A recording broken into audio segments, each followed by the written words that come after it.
Magandang araw sa lahat. Ako si First Lieutenant Carl Angelo A. Bukida, ang Company Executive Officer ng Alpha Company 84th ID, 84th IB 7 ID. So ngayon, nandito tayo sa Mount Samat Shrine. Yung area po kasi ng Alpha Company ay Bagak, Morong at Pilar. So pasok po sa area namin itong Mount Samat Shrine. Ang area naman po ng batalyon po namin, ng 84th Victorious Battalion, ay ang buong Bataan. So ngayon, papayawan ko kayo bakit mahalaga ang Mount Samat Shrine sa history ng Bataan. Nung nagsimula yung World War II noong 1939, unang naging apektado yung Pilipinas sa pagsalakay ng mga Hapon noong December 8, 1941. So yung ginawa ng Hapon nung time na yon ay binomba nila yung Clark Field at ang Nichols Field.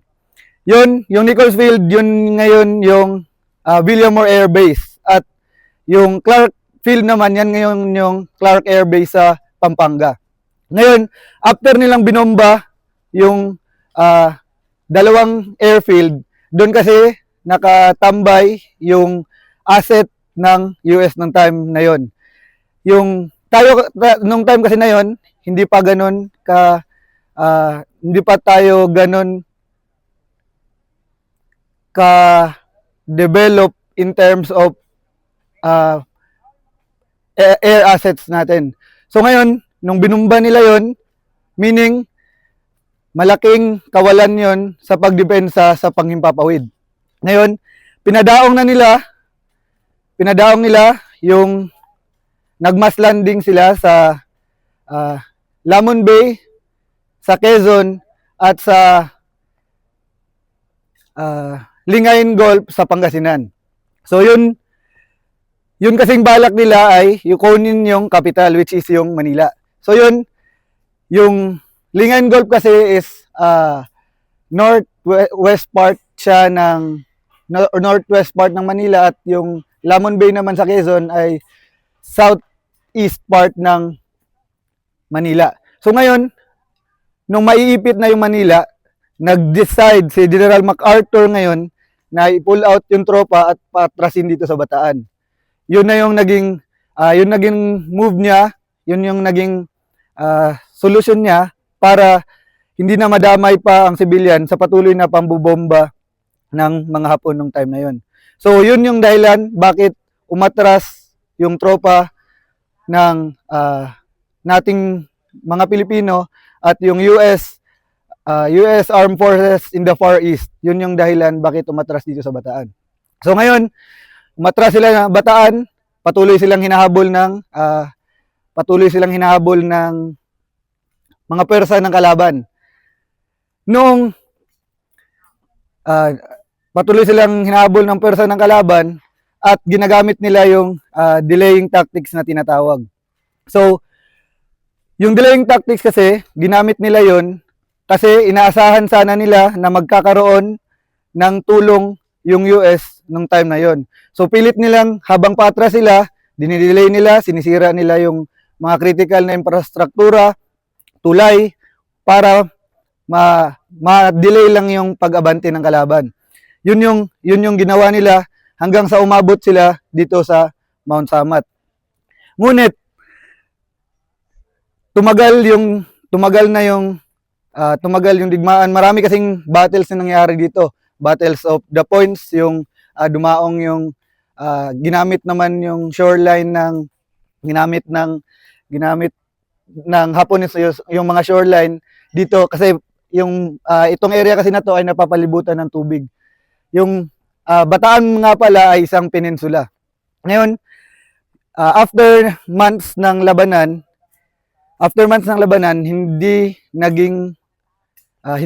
umayon sa plano nila yung na-delaying tactics kasi nga hindi na nakapag-respond ulit ng tulong yung US. Kasi ang nangyari doon, siyempre ongoing yung World War, may priority yung US na may priority yung US na tulungan yung iba. So ngayon, naging sarili na tuloy sila dito. Nung umatras sila dito, ito na yung pinaka-strategic talaga kasi ito yung high ground. Yung elevation nito nasa 500 plus at yung area na to ay nasa 73 hectares. So, dito na yung pinaka-consolidation area nila hanggang sa dahan-dahan na silang naubusan ng pagkain, dahan-dahan na silang nagkakasakit, wala nang nakat na yung communication nila sa labas. So dito naging madugo yung labanan. Patuloy silang binobomba. Yun, hanggang sa napasok na talaga sila ng kalaban. Pero hindi bastang ganun, hindi bastang sinuko to.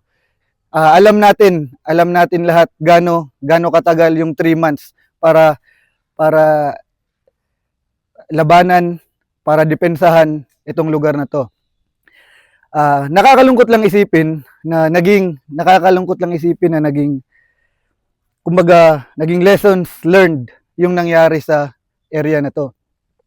Yung nangyari kasi noon, umatras sila, peninsula, ay napalibutan sila ng kalaban. Ngayon, nung time kasi na yon, kumbaga under tayo ng US, which is discarding US talaga yun kasi colony tayo ng US nung time na yun. So, ang nagplano nun, US yung naging diskarte nun. Di man natin sila sinisisi, ba't ganun yung nangyari? Kasi nga, outnumbered din talaga. Pero, meron pa sanang strategy, meron pa sana tayong magagawa kung hindi nag-consolidate lahat ng tropa. Doon kasi, napuruhan tayo kasi nagko-consolidate yung tropa, patuloy yung pag-drop nila ng bomba, ng artillery. So, doon napuruhan yung tropa. At yun, nakat yung supply line, nakat yung supply, nakat yung communication sa labas, at napaligiran na yung tropa dito. So ngayon, gusto ko emphasis dito, hindi naman andito yung batalyon, yung 84th IB, under ng 7ID, hindi kami nandito para lang sa wala. Alam ko, nilagay kami dito ng 7ID para sa purpose na alam nila na batikan yung 84th IB. Yung tropa ng 84th IB, marami nang pinagdaanan na experience, sabihin ko sa inyo. Kayang makipagbasagan ng ulo niyan. Kaya, sinasabi ko sa inyo, kung nag-negatibo man kayo dahil sa kulang tayo kaya hindi tayo ganun ka-develop, kumbaga kung atakihin tayo kung may mangyari na ganun pag-atake mula sa ibang bansa, hindi man ganun kalakas yung resistance natin, pero in terms sa equipment, pero sinasabi ko sa inyo, kayang diskartehan ng tropa, kaya nating maniwala kayo, bigyan nyo ng fighting chance yung batalyon namin at yung Philippine Army. So ngayon, tulad nito, isa yan sa mga itong infrastructure na ganito, andito yung planta ng Petron. Ito, yung nakikita na yan ay yung Limay. Yan. So ngayon, yan yung isa sa mga tasking namin. Yun kasi nung time na yon, ano to dito, hindi pa ganito ka-develop yung Bataan. So ngayon, isa yan sa tasking namin na maprotektahan yung mga critical infrastructures, lalo na yung komunidad. Yan yung isang role namin dito sa Bataan. Kaya sana maniwala kayo na if ever may dumating man, bigyan nyo kami, paniwalaan nyo kami at ilaban natin to.